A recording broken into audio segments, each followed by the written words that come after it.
Welcome to the Humanity Mosaic Podcast, exploring authenticity and connection with Dr. E. Thank you for joining us today as we explore issues that affect our relationships in today's world. And now welcome to today's episode with Dr. E. Hi, everyone. So happy to be with you today. And this is an interesting day to be doing a podcast for many reasons. But I have the perfect guest coming on today to talk to all of us and to encourage us about the future. Today, we'll be talking with Rafie Faruq, CEO of Genie AI. And Rafie is passionate about promoting our humanity through correct use of technology. Now, that's a different take on the use of technology. Beyond transforming the legal industry with his expertise in AI, Rafie is dedicated to restructuring the self and society through meditation, energy, sound. His workshops are just available in person and online. He does guide his participants in reconnecting with their true selves using ancient spiritual practices. You know, when I heard that, I was just too excited to connect with Rafie. In addition to all the other things that Rafie does, being the beautiful human that he is and what he's bringing into the world, he believes that while AI, the mechanization, the drive through economic growth, how they confront us, and with the important reminder to seek balance and to help harmony return to humanity. His mission is to help steer the evolution of consciousness amidst the headwinds of war and rapid technological change, to steer things in a direction that promotes harmonious life, health, and happiness. Rafie, I am so excited to invite you to the stage. It's such an honor. Thank you so much, Deborah. I'm so excited to have this conversation. Well, you know, we met and recognized that we were soulmates and kind of on the same mission. And there's nothing more exciting than knowing that you have a purpose and a mission in life, and then meeting fellow travelers on the journey who are doing similar work, but doing it in different ways. And your way of doing this work is pretty fascinating. But Rafie, I'd like for our listeners to just get to know you a little bit. Can you tell us a little bit about sort of where you grew up, how you grew up, and what led you to take this path that you're on now? Sure. Yeah. So my story, I guess, began in Cambridge in England. And I was a bit of an odd child, Deborah. I sort of, I like to say, was born spiritual, which is a little bit odd, but I can recall meditating sort of from the age of 10 or 11, you know, keeping dream journals, that sort of thing. And that was sort of prior to reading lots of books about spirituality and meditation and these topics. So it was as if the feeling of meditating and energy was sort of within me already. And I can recall sort of running around the playgrounds, or more like walking around the playground, pondering and thinking about the existence of God, and just thinking everything they're teaching us in school can't be right. And my friends, a chap called Moomin, telling me, why don't you just play football like normal kids? But I was just really obsessed with this question of sort of the bigger questions of the universe. You know, what are the fundamental mysteries of the universe? How does it begin? Who created it? And these things. So that was really my childhood. I understand that so very well. You know, I think I've shared with you, I had a similar experience as a child. I think I know I was born spiritual and raised Catholic, I loved my rosary beads, which is a meditative practice. And there was just, even walking home from school, I would pay attention to the trees and the flowers or the snow and the elements and just wonder, who created all of this? And will you talk to me? Will you just speak to me? And so signs and wonders at a very early age became part of my experience of recognizing that I was also an odd child in that way. So you came into the recognition and the owning of your spirituality, and you started off on a journey, which has led you to a place where you are working with AI to try to make humanity better. Let's get into that. Let's just roll up our sleeves because that is some juicy stuff, Rafie. How did you make that connection? Yeah. So what I'll say is my mission is to be in the fire, which sounds like a strange thing to say, but I believe if we really want to create big fundamental change, it needs to be from inside out through the system. And so, although I'm someone who is spiritual, as you might say, I've tended to work in very corporate jobs. My previous work, I was a foreign derivatives trader and managed a portfolio of over £1 billion, trading with central banks around the world, the Vatican. So totally not what you might expect a meditation teacher to do. And now my work in AI with Genie AI, this company that I started 7 years ago, is all about helping society access legal services for much cheaper and create their legal documents much faster, because we believe that legal services are a fundamental human right and everyone should have access to it. And really, the reason why I'm in these industries, I believe, is because we need to clear the energy channels of society. Just like as individuals, we have energy channels. In yoga, they call them nadis. In the ancient Chinese system, as I'm sure you know, they call them meridians. And just like we clear and balance ourselves, we also need to do the same for society. Which I think it's good to have retreats and centers on the outside that are beautiful places people can go. But at the same time, we need to be honest with ourselves, with society, what's happening at the core of the energy flows, and how do we redirect, cleanse, and rebalance those to create a better society. And that's what I'm aiming to do with AI. Well, they say that help will show up when you need it most. Rafie, I know that you have very strong belief that AI can help us, can help all of humanity in various different ways.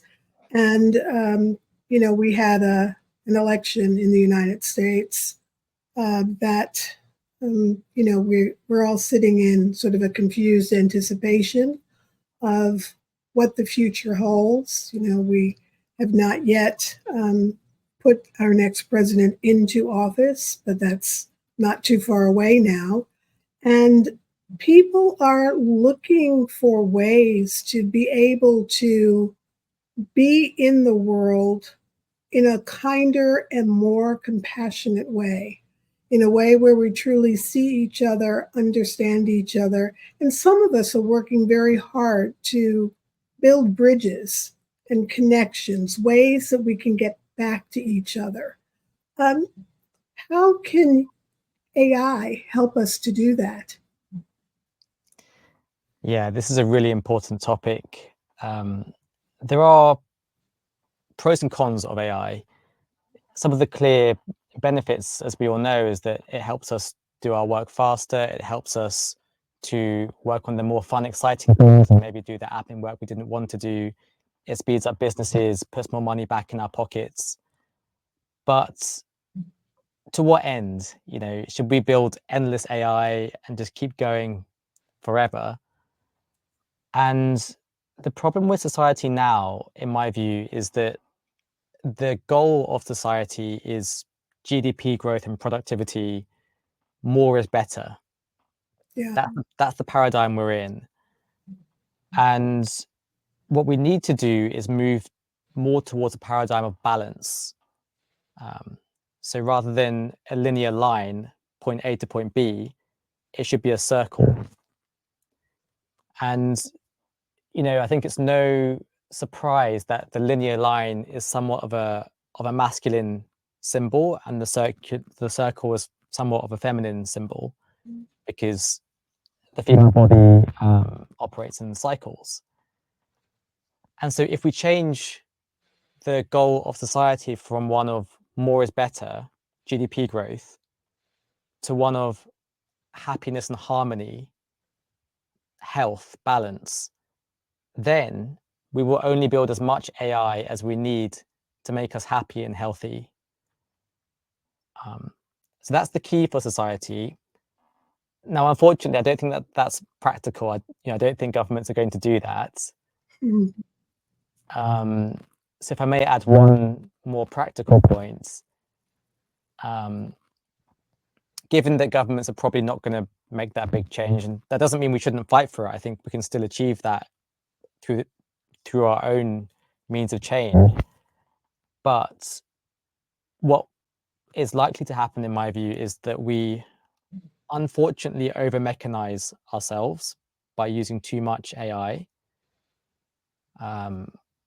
And as a result of that over mechanization, when you have someone in front of you that looks like you, acts like you, behaves like you, but isn't you, it's an AI, then we will realize what it means to be human. I can see that. Yeah. And so humanity, for better or worse, learns through polarity, as I'm sure you know. And so as a society, when we see one extreme, we suddenly realize, okay, this is not what we want. And then we create change. And if we're not proactive about it, we probably will take AI too far. But the light is that we will see the learning, see the change, and some people will return to our humanity and what makes us human. That's very powerful, Rafie. I know that one of the ways that I have actually worked with my team and with people that I teach around the use of AI is, how you'll have some people who are, so direct and to the point of being abrasive, and I'll say, run that through AI and ask for a kinder voice. And then take some time and look at what you originally wrote and look at what a kinder voice looks like and sounds like.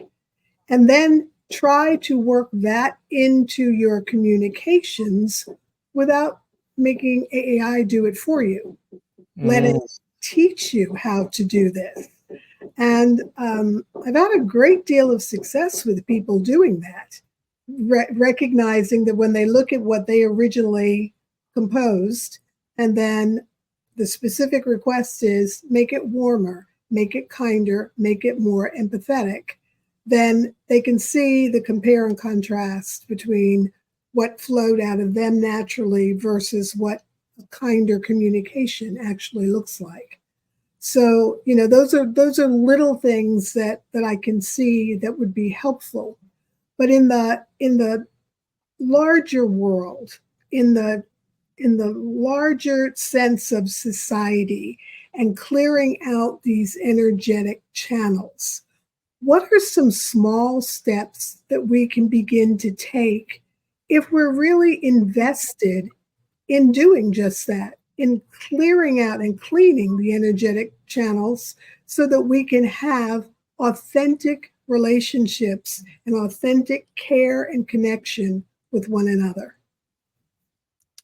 Yeah, that's such a great question, and I love all your work, Deborah, as you know. And when I read through some of your work, the words authenticity and connection always come up, and it's so interesting because those are the words that I'm also quite obsessed with. Because, as you say, it creates that medley, that mosaic of humanity. And so, to answer your question, the word spirituality can be difficult to understand, and so I break it down by saying anything that takes you back to your authentic true self is spirituality, and the thermometer or barometer of spirituality is kindness.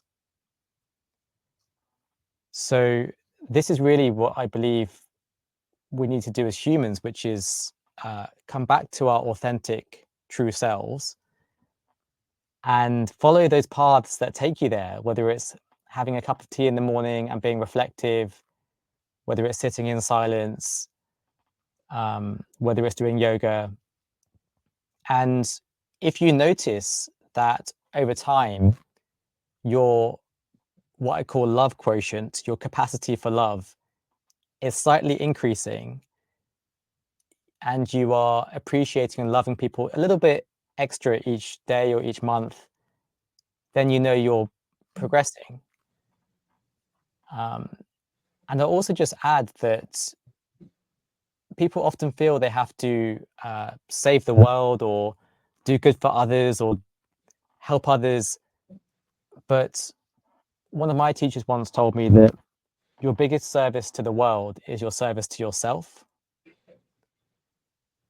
And so when we talk about being kind, step one is being kind to yourself. And if you're kind to yourself, that will reflect out onto others. And that's not just giving yourself a rest and things like this, which is really important, getting good sleep and so on, but even the basic habits like what you're eating, what is going to be kind to you in a permanent way, not in a temporary enjoyment way. Those are the things that will help you give a bigger service to humanity and society, and hopefully have a positive impact. I love that. We are so aligned in terms of the way we choose to navigate the world and the words that we speak. I look all the time at how important kindness is. And as I share with the people that follow me or that I teach, it's just so important to recognize that if you do something that is unkind to someone else, you've done something unkind to yourself. And the unkindness or the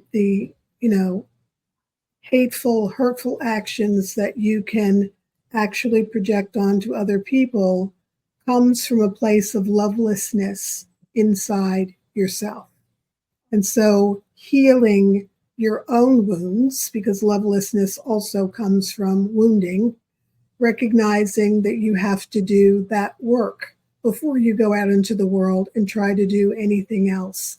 And that is not selfless. That's not selfish. That is more self-full. Fill yourself up with kindness and love. And I don't mean go to a spa or get a massage. That's nice too. We all like that. But it's the deeper work. It's the deeper work of returning to the authenticity of who you were created to be. And then you find what it is you were created to do. And once you're on that journey, then your love quotient does grow incredibly because you feel like you have a reason for being.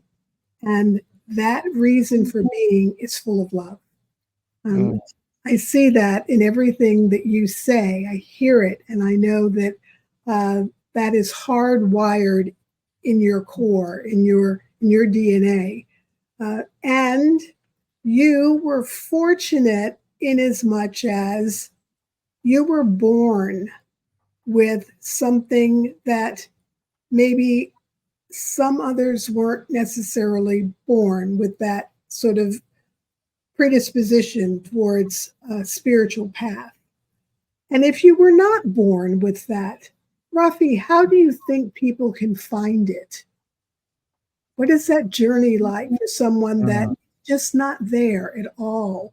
Well, there's almost like a sort of tale of humanity, Deborah, where my belief is that when we are born into this world, we go through a process of self-discovery.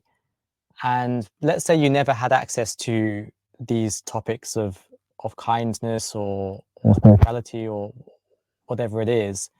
Maybe you had a difficult upbringing or education. And let's say that there's an easy option in life, which appears to be maybe lying or cheating or stealing. And let's say that's presented to you, and knowing without any other education or optionality, you take those options, you do those things. Now, what happens is you might get away with it in the first instance or the second instance, but over time, people will stop trusting you, people will stop working with you, and there will be repercussions, there'll be consequences, whether it's in your relationships or with the law or so on. And so then by doing these bad things, we sink lower and lower and lower until we reach a point where we realize, I'm so low, things are not going well. And on top of all that, I've hurt my friends and family, and that makes me feel bad. So ultimately, as you say, I've hurt myself. And that's when, unfortunately, it can take sometimes those difficult life moments where you're like, okay, I need to shift something. What if I try a different path? What if I try being nice to people? What if I try doing something for someone just for the sake of it? And then we discover, people are nice to me as a result. And not only that, but I feel better as well. And then we rise back up through the path of life. And so life becomes our teacher, life becomes our yoga, and everyone has access to that. And that is sort of what I believe to be the path of humanity. I love that, and I agree with it wholeheartedly. I believe that every action that we take matters, and small steps towards, if you're prone to lying, just stop it. Just catch yourself in the act of telling a lie or exaggerating something, and just don't do it. And each time that you stop doing that thing, you can actually begin to experience your authentic being trying to come through. The internal narrative. There's something that's speaking to you that is saying, don't do that anymore. You don't need that. You don't need to lie. You don't need to steal. You don't need to cheat. And, your higher self is actually trying to help you return to your authentic self. And these little small things do make a difference. But it is the recognition that everything that we do, every word that we speak matters. And that we're either going to lead ourselves towards a better outcome, a more human outcome in terms of the good parts of humanity, the Humanity Mosaic, which is so amazing, or we're just going to, as you so eloquently said, end up really at the bottom, at the bottom of something that doesn't feel good. But it will be because of how much unkindness we have put out into the world. Rafie, I'm very curious about where you intend to go beyond the legal aspects of AI. Now, I think what you have done there is just it made my heart grow 10 times, because I think about the reality of how people are marginalized. And as a result of marginalization, we don't have access to certain things, and these things people should have access to. Not everyone can afford the high-powered, billable hours of attorneys, and you have kind of cracked that wide open for humanity in a beautiful way. What's next? Yeah. So my mission is to help people to restructure the selves or the self, and ultimately to play a small part in hopefully restructuring society towards principles of balance, harmony, health, and happiness. And so with Genie AI, my current company, we're restructuring the legal industry to be more harmonious, and also preventing lawyers from working endless hours and becoming burnt out. And longer term, my mission is to take this to society in general.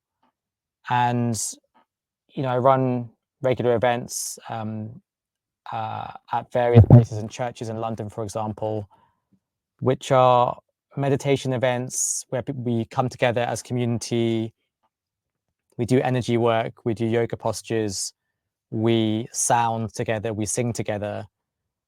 And sound, I believe, is a very powerful medium, because when we sing together, we recognize that we are all different notes, but together all our notes make the musical scale. And so this relates to the Humanity Mosaic, because we're all different, and that's okay, because when we're in harmony, we're working together. And another way to put it in terms of color is that we need all the colors to make the rainbow, but together we make the rainbow. Right. So this is really the lesson, I think, for humanity, and hopefully what my workshops and classes teach beyond the legal industry. And your workshops and your classes, are you primarily located now in the UK? Are you opening things up virtually where people can access you all over the world? Tell us a little bit about how to find you in that way. For sure. So people can find me on social media, on Rafie's Meditations on YouTube and Instagram, as well as LinkedIn. I will be doing more virtual and international events in time. But all will unfold, as you know, Deborah, as the universe intends. So I just look at the next step, and the steps are created as I'm walking. Right. And for people who are interested in Genie AI, what's the best route to get connected to that, to utilize those services? Yeah, so anyone that needs to create or review legal contracts can go to genieai.co, the website. And we actually have a freemium model, because we want to help people access as much as they can without paying. And so you can use Genie AI for free up to some usage. So yeah, go ahead and save time and cost. That's absolutely amazing. I mean, and such a gift to all of humanity. I so look forward to not only following your journey, but also joining with you on it. Coming together to do something. The synchronicity around our missions is incredible. And your energy, Rafie, is so beautiful. It is just the energy of a human who lives to bring kindness and to be in service to humanity in a way that makes us all better. You're a beautiful role model for all of us. And I have chills when I talk about you, because you're a light that shines very brightly and We can see that, and we need you. So thank you for answering the call and for being true to your authentic self, which will only encourage others to do the same. Yeah, thank you so much, Deborah. I hope I can live up to those words. Like I say, I'm here on a mission in this temporary lifetime, and I will do whatever it takes to do the best I can for society. And I really have always felt that this lifetime is not about me. I even have a tattoo of a barcode just here on my collarbone, which represents the fact that I'm just here on a mission. I almost feel like not a real person. So whatever I can do to better society, that's what I'm here for. Well, you're already doing it, and you're already living up to the words that I've spoken. I thank you so much for coming on and speaking to everyone today. And I just want all of you to know this will not be the last time you see Rafie or hear about what he's up to, because this is a human from our Humanity Mosaic that you want to follow and learn with and learn from. Thank you again, Rafie. Thank you so much, Deborah. It's an honor. Thank you for joining us on today's episode of the Humanity Mosaic Podcast with Dr. E. For more information, please visit deboraheggerton.com and be sure to check out theauthenticselfcommunity.com to continue your journey.